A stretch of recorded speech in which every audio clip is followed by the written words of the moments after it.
On the night of September 21st, 1327, something happened inside the thick, damp walls of Berkeley Castle, something no witness would ever forget. It wasn't a battle nor an uprising. No banners, no proclamations, no clash of steel, only a sound, a single prolonged cry, raw, tearing, unnatural, cut through stone, as if the stone itself had learned how to hear. The guards on the battlements saw nothing, but the moment that scream rose into the music darkness, they understood. That was no ordinary pain. That was a voice announcing ruin, a finale crafted not just to end a life, but to erase a meaning. It wasn't merely the fall of a man, it was the symbolic destruction of a king who had once carried the crown of England, a king long considered weak, improper, and embarrassingly out of step with his age. That night, in a hidden chamber beneath Berkeley Castle, the ruling powers decided to close an uncomfortable chapter of English history quietly, cleanly, without leaving marks anyone could point to. It wasn't just an execution, it was a message. Edward of England, remembered as Edward II, had been deposed months earlier. He no longer commanded armies or signed decrees. His throne was gone. Yet he remained dangerous, not because of what he could do, but because of what he represented. A defeated king could still become a symbol, and in medieval politics, symbols were feared more than swords, so his end had to be absolute and invisible. It had to look natural, inevitable, almost merciful in the eyes of the public. Before dawn, rumours were already drifting across nearby villages. Strange echoes, impossible sounds, cries that didn't seem to come from a human throat, but from something deeper, older, primordial. Generations later, people would still whisper about that night, saying the castle itself had screamed. The official story, short, dry. The king had died, nothing more. But behind that neutral phrase lay a truth no one dared to record outright. Edward II's death was not an accident, nor just the final step of political decline. It was the culmination of years of tension built around a question no one dared speak aloud. What happens when a king does not fit the image his era demands? In a world where royal masculinity was measured through military campaigns, dominance and heirs, Edward was viewed as a dangerous anomaly. But this story doesn't begin at Berkeley, or even on the night he died. It starts decades earlier, at the moment of his birth, under the shadow of a father both feared and revered in a court that punished difference. To understand why that night became necessary for so many, we have to step back and see how a prince destined for the throne was slowly turned into a warning. Edward of Cerefon was born on April 2005, 1284, into a world that had already written his role for him. Rigid, unquestionable, he was the fourth son of Edward I, the king later known as the Hammer of the Scots.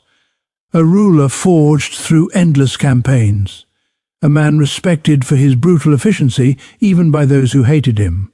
From the first day, young Edward lived beneath an overwhelming shadow, a living example of what a medieval king was supposed to be: disciplined, conquering, unbreakable. But Edward's childhood carried a quiet contradiction. While his father spent long seasons in the north crushing rebellions and expanding borders through force, the boy remained at court surrounded by music, ceremony, and craftsmanship. And there he began showing interests that, though harmless at first, alarmed the tutors and nobles who watched every move he made. Edward wasn't drawn to military training or the brutal world of battle. He preferred carefully tended gardens, carpentry, musical instruments, and the company of people who worked with their hands.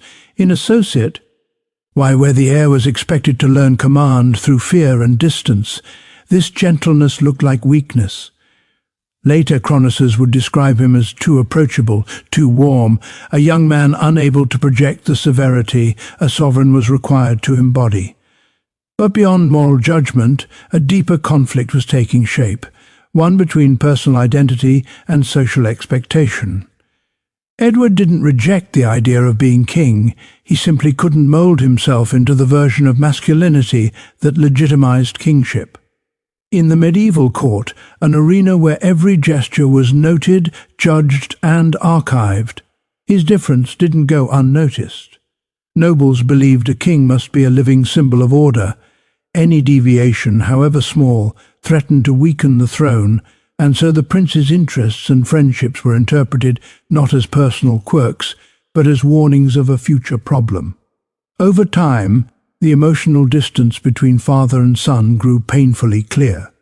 Edward I, hardened by war and authority, never hid his disappointment. The comparisons were brutal and constant.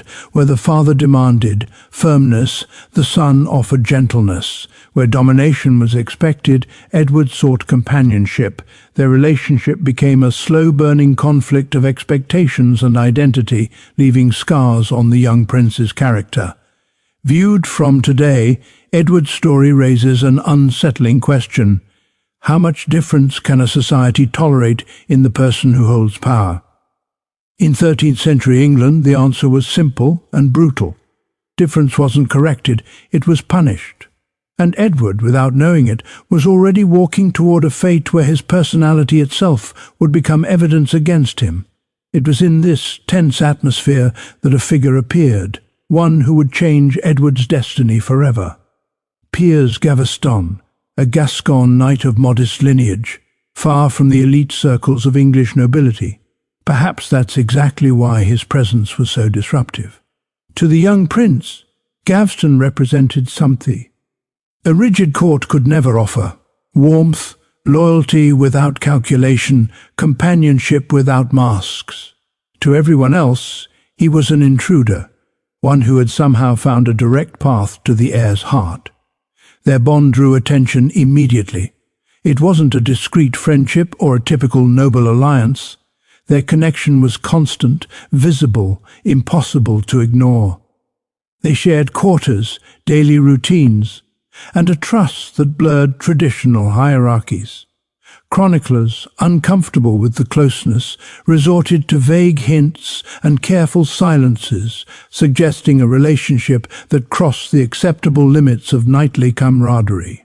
In medieval politics, intimacy was never private. Every gesture carried implications. Gaveston quickly came to be seen not just as a companion, but as a gatekeeper, someone who controlled access to Edward, influenced decisions, and occupied a space reserved for highborn nobles. Alarm bells rang. This wasn't mere envy, it was fear. Fear that the established order was racking. And when word reached Edward I, the reaction was swift and unforgiving. Gaveston was exiled not to punish Edward, but to protect the kingdom from him. But exile didn't break the bond, it strengthened it. And that was only the beginning. The exile was meant to restore order. To Edward I, it was a firm line drawn in stone. This foreign knight would not be allowed to shape the future king. But distance didn't weaken the connection between Edward and Gaveston. It sharpened it. Separation turned everyday closeness into obsession. Music messages passed back and forth, thick with longing and promises, as if the prince's world had become unlivable without him. For Edward, Gaveston was no longer just a companion. He had become shelter, an emotional refuge from a court that watched, judged, and quietly despised anything that didn't fit, and for the nobles that persistence confirmed their worst fear. The heir to England was not merely attached to a favourite, he was dependent. This is the pattern history repeats again and again. When power becomes tangled with affection that the ruling class considers illegitimate, the reaction is rarely measured. It becomes surgical, ruthless, disproportionate. Gaveston stopped being a man in their eyes. He became an idea, a dangerous reminder that the prince did not follow the unwritten rules of authority. And in medieval England, dangerous ideas weren't debated, they were removed. Then, in July of 1307, Edward I died, and the fragile balance holding the English court together cracked instantly. Edward of Caernarfon was only 23 when he inherited the crown, and with a single decision he made it clear he had no intention of ruling by the script others had written for him. His first act was to revoke Gaveston's exile, not quietly, not cautiously. He brought him back in triumph, wrapped in honours, as if he wanted the entire kingdom to understand one thing. This bond, this scandal, would now be protected by the crown. The impact was immediate and explosive. Gaveston didn't merely return, he was elevated to Earl of Cornwall, a title traditionally reserved for members of the royal family. To the great lords of England, this wasn't personal preference. It was an open insult to the hierarchy itself.